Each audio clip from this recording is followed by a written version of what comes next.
안녕하세요. 친절한 회계사 허승영입니다. 여러분, 매년 나라에서 주는 근로장려금 제도에 대해서 알고 계신가요?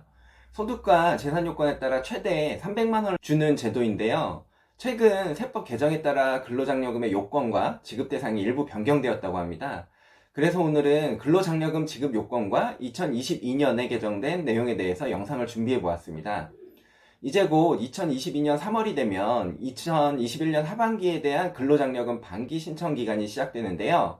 최대 300만 원을 현금으로 주는 근로장려금 놓치지 않으시려면 영상 끝까지 시청해 주시기 바랍니다. 근로장려금은 소득이 낮아 생활이 어려운 전문직을 제외한 근로자, 종교인, 사업자 가구의 소득과 재산에 따라 최대 300만 원을 지급함으로써 근로를 장려하고 실질 소득을 지원하는 근로연계형 소득 지원 제도를 말하는데요. 근로장려금 신청 자격에 대해서 살펴보면 근로장려금은 한 가구당 한 명에게만 지급이 되고요. 가구 구성, 소득 요건 및 재산 요건에 따라 근로장려금 지급 금액이 달라지게 됩니다. 우선 가구의 유형은 단독 가구, 호벌이 가구, 맞벌이 가구로 나누어지는데요.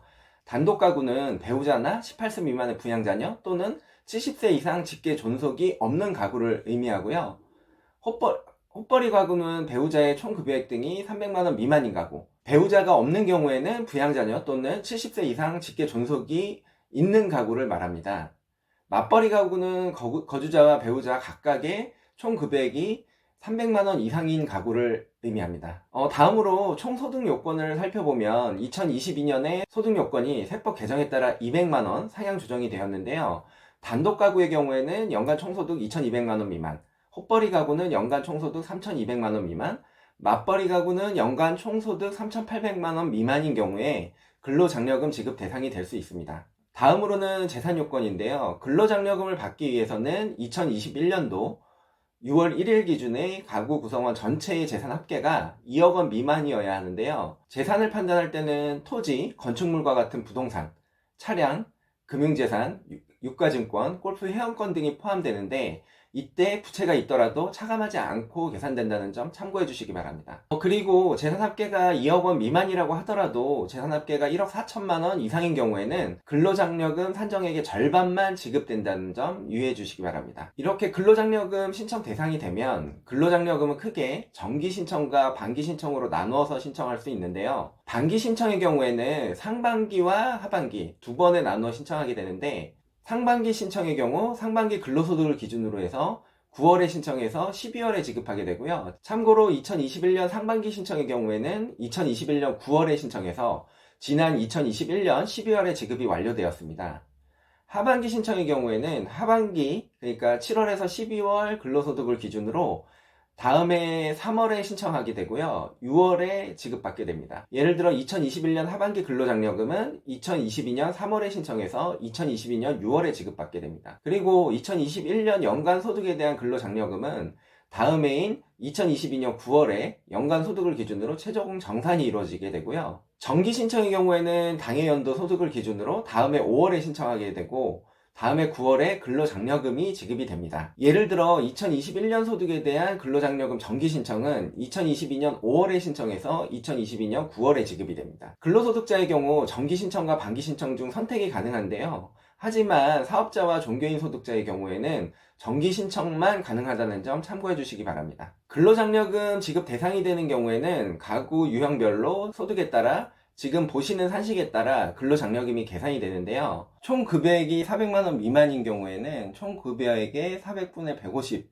비율만큼 근로장려금이 지급이 되고요. 총 급여액 등이 400만원에서 900만원 미만인 경우에는 150만원이 정액으로 지급이 되고요. 총 급여액이 900만원 이상에서 2200만원 미만인 경우에는 150만원을 기준으로 총 급여액에서 900만원을 차감한 금액에 1100분의 150만큼을 곱한 금액을 차감해서 지급액을 산정하게 됩니다. 즉, 총 급여액이 900만원을 넘는 경우에는 총 급여액 등이 높아질수록 근로장려금 지급액이 900만원 초과 금액의 1100분의 150만큼의 비율로 줄어든다고 보시면 됩니다. 헛벌이 가구도 금액 기준만 다를 뿐 기본적인 구조는 비슷한데요. 총 급여액이 700만원 미만인 경우에는 총 급여액의 700분의 260만큼 지급이 되고요. 총 급여액 등이 700만원에서 1400만원 미만인 경우에는 260만원이 정액으로 지급이 됩니다. 그리고 총 급여액 등이 1400만원 이상 3200만원 미만인 경우에는 총 급여액 등이 높아질수록 근로장려금 지급액이 1400만원 초과 금액의 1600분의 260만큼의 비율로 줄어들게 됩니다.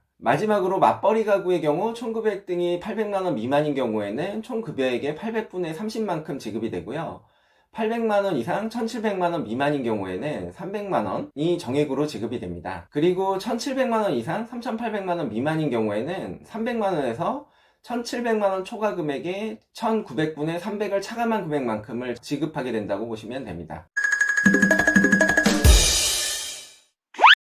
이제 2022년에 개정된 근로장려금 관련 세법 개정 내용에 대해서 설명을 드리겠습니다. 근로장려금 지급 요건 중 소득요건의 상한 금액이 소폭 인상되었는데요. 소득금액의 상한이 기존에는 단독가구 2천만원, 헛벌이 가구 3천만원, 맞벌이 가구 3,600만원 미만이었는데요. 세법 개정으로 단독가구 2,200만원, 헛벌이 가구 3,200만원, 맞벌이 가구 3,800만원으로 인상이 되었습니다. 소득요건이 소폭 상향 조정되면서 2021년에는 근로장려금 지급 대상이 되지 않았던 분들도 2022년에는 지급 대상에 포함될 수 있을 것으로 예상이 되고요. 대략 30만 가구 정도가 추가 기준 상향으로 인해 혜택을 볼 수 있을 것으로 예상된다고 합니다. 두 번째는 근로장려금 정산 시기가 단축됩니다. 근로자의 소득 발생 시점과 장려금 지급 시점 간의 시차를 줄여서 소득 지연 및 근로 유인 효과 제고를 위해 도입된 게 반기 지급 제도인데요. 반기 근로장려금을 신청한 경우 연간 근로장려금 추정액의 35%를 12월과 다음해 6월 두 차례에 나누어서 지급하고 다음해 9월에 정산을 했는데요. 앞으로는 이 정산 시기가 앞당겨진다고 합니다. 근로장려금 정산이란 상반기와 하반기 지급분으로 이미 환급받은 근로장려금과 연간 정산액을 비교해서 그 차액을 추가 지급하거나 향후 5년간 지급할 근로장려금이나 자녀장려금에서 차감하는 것인데요. 2022년부터는 세법 개정에 따라 하반기분을 지급하는 6월달에 정산이 이루어진다고 합니다. 세 번째는 고임금 근로자에 대해 근로장려금 지급 대상에서 제외된다는 내용인데요. 근로장려 세제의 형평성 제고를 위해서 지급 제외 대상에 월급여 500만원 이상인 상용 근로자가 추가됐습니다. 소득의 연간 합계액으로 소득 요건을 정하다 보니 고소득 근로자도 연중에 직장에 입사하는 경우에는 근로장려금 지급 대상에 포함될 수 있다는 지적에 따라서 개정된 내용이라고 합니다. 네 번째는 근로장려금 사업소득 산정을 위한 조정률이 합리화되었는데요. 사업소득자의 경우에 수익금액의 업종별 조정률을 곱해서 소득금액을 산정하게 되는데 소상공인과 자영업자분들이 보다 많은 근로장려금 혜택을 받을 수 있도록 업종 구분을 26개 업종에서 29개 업종으로 세분화하고 부동산 매매업, 고급 유흥주점, 금융업의 경우에는 조정률을 인상한 한편 농업, 임업 등을 포함한 10개 업종의 조정률은 인하되었다는 점 참고해 주시기 바랍니다.